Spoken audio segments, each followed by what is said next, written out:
नमस्कार प्रिय दर्शकों, कैसे हैं आप सब। उम्मीद करती हूँ कि आप सब बढ़िया होंगे। प्यारे दोस्तों, आज की इस वीडियो में मैं आपको एक ऐसा चमत्कार बताने वाली हूँ जिसे सुनने के बाद भगवान शिव की भक्ति में आप लीन हो जाएंगे, आपका मन भक्तिमय हो जाएगा। इसी तरह की महत्वपूर्ण और ज्ञानवर्धक जानकारी प्राप्त करने के लिए हमारे चैनल समृद्धि को सब्सक्राइब करें और बेल आइकन को प्रेस करें ताकि नई वीडियोस की अपडेट आपको सबसे पहले मिल सके। दोस्तों, ये चमत्कारी घटना है रोहित नाम के एक व्यक्ति की। बताया जाता है कि रोहित नाम का एक व्यक्ति प्राइवेट कंपनी में नौकरी करता है। रोहित बड़े ही लंबे समय से महादेव की पूजा अर्चना करता रहा है। एक दिन रोहित ने अपने ऑफिस के कुछ मित्रों के साथ महादेव के धाम केदारनाथ जाने का निर्णय लिया। रोहित के सभी मित्र भी इस बात से सहमत हो गए।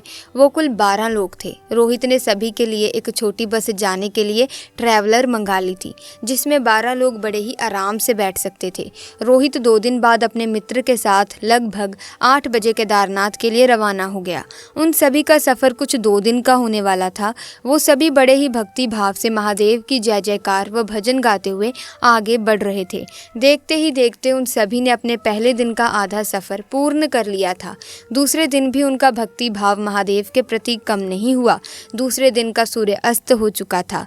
उस समय रोहित की बस जंगल से गुजर रही थी। जंगल बहुत ही सुनसान था। दूर दूर तक एक भी व्यक्ति नहीं था। रोहित को बस के ड्राइवर ने बताया कि यहाँ कुछ लुटेरे रहते हैं जो कि गाड़ियों को रोककर लूटपाट करते हैं। सभी ये सुनकर काफी भयभीत हो गए। बस के सारे खिड़की दरवाजे बंद कर दिए जाते हैं। तभी अचानक बस का टायर फटने की आवाज आती है। टायर फटने के बाद गाड़ी खाई की तरफ चली जाती है और जाकर एक पेड़ से टकराती है। ड्राइवर नीचे उतरकर देखता है तो गाड़ी के टायर में एक बड़ी लोहे की कील घुसी हुई थी, जिसके कारण टायर पंचर हो चुका था। सभी बहुत ज्यादा डर गए थे। उन्हें भरोसा हो गया था कि ये उन्हीं लुटेरों का काम है। सभी तुरंत बस में चढ़कर खिड़की दरवाजे बंद करके बैठ गए और महादेव को याद करने लगे। तभी वहां 2 लुटेरे बस का दरवाजा तोड़कर अंदर घुस गए। ड्राइवर ने उन्हें रोकने का खूब प्रयास किया तो उन्होंने ड्राइवर को धक्का मार के बस से नीचे फेंक दिया और सभी के पास से कीमती सामान लूटने लगे। सबसे पीछे बैठा हुआ रोहित महादेव को याद करता हुआ मदद की गुहार लगा रहा था। कुछ ही देर में लुटेरे सभी से कीमती सामान लूटकर भागने लगे। तभी वहां एक अनजान व्यक्ति आया और लुटेरे को रोककर सामान लौटाने को कहने लगा। लुटेरों ने उसे भी हथियार दिखाकर उसका उपहास उड़ाते हुए मार्ग से हटने को कहा, परंतु व्यक्ति निडर होकर खड़ा रहा।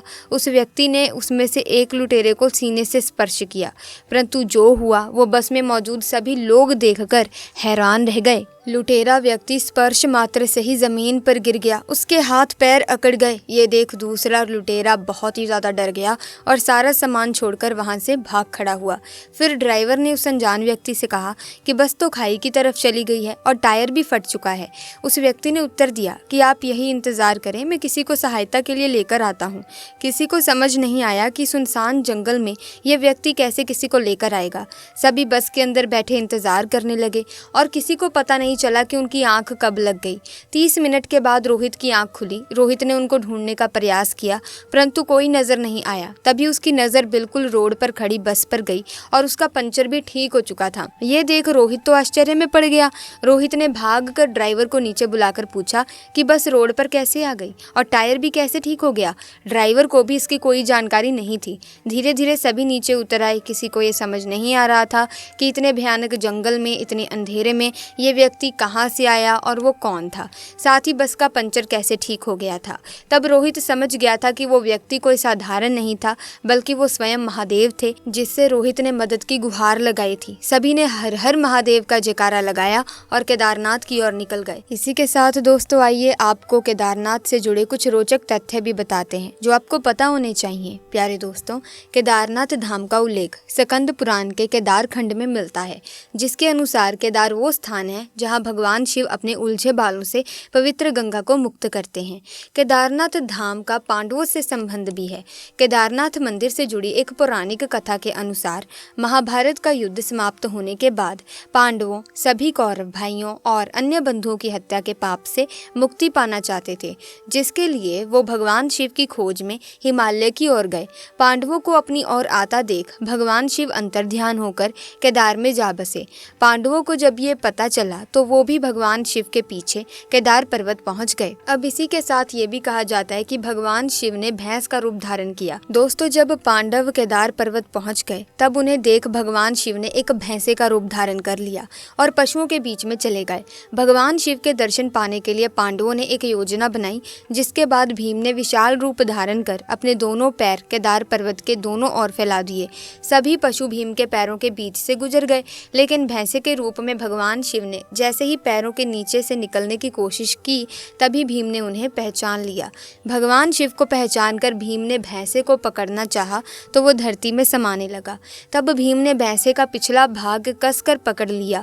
भगवान शिव पांडवों की भक्ति से प्रसन्न हुए और उन्हें दर्शन देकर पाप से मुक्त कर दिया। कहा जाता है कि तभी से भगवान शिव को यहाँ भैंसे की पीठ की आकृति के रूप में पूजा जाता है।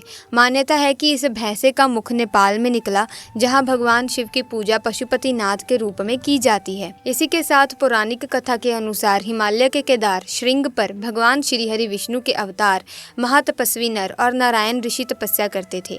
उनकी भक्ति से प्रसन्न होकर भगवान शिव प्रकट हुए और उनकी प्रार्थना अनुसार ज्योतिर्लिंग के रूप में वहां सदा वास करने का वर प्रदान किया। ये स्थान केदारनाथ पर्वतराज हिमालय के केदार नामक श्रृंग पर स्थित है। आदि शंकराचार्य को केदारनाथ मंदिर का जीर्णोद्वार का भी श्रेय दिया जाता है। इनकी समाधि मंदिर परिसर के ही पीछे है। मान्यता है कि शंकराचार्य यहाँ खुद ही धरती में समा गए थे। ये भी मान्यता है कि यहाँ आदि शंकराचार्य ने अपने अनुयायियों के लिए गर्म पानी का कुंड बनवाया था, ताकि वे सर्द मौसम से खुद का बचाव कर सकें। सो प्यारे दोस्तों, इस घटना को सुनने के बाद ये तो पता चलता है कि जब कोई भी भक्त सच्ची श्रद्धा से सच्चे मन से भगवान शिव को याद करता है तो भगवान शिव उसकी सहायता के लिए ज़रूर आते हैं। दोस्तों, दुनिया साथ छोड़ देती है, आसपास के लोग साथ छोड़ देते हैं, लेकिन वो भगवान, वो अंतर्यामी कभी भी आपका साथ नहीं छोड़ता, बल्कि जब आप सच्ची श्रद्धा से पुकारते हैं तो वो किसी भी रूप में आपके सामने आकर आपकी मदद करते हैं। सो ऐसे में आज की वीडियो में बस इतना ही। उम्मीद करती हूँ कि वीडियो आपको काफ़ी अच्छी लगी होगी।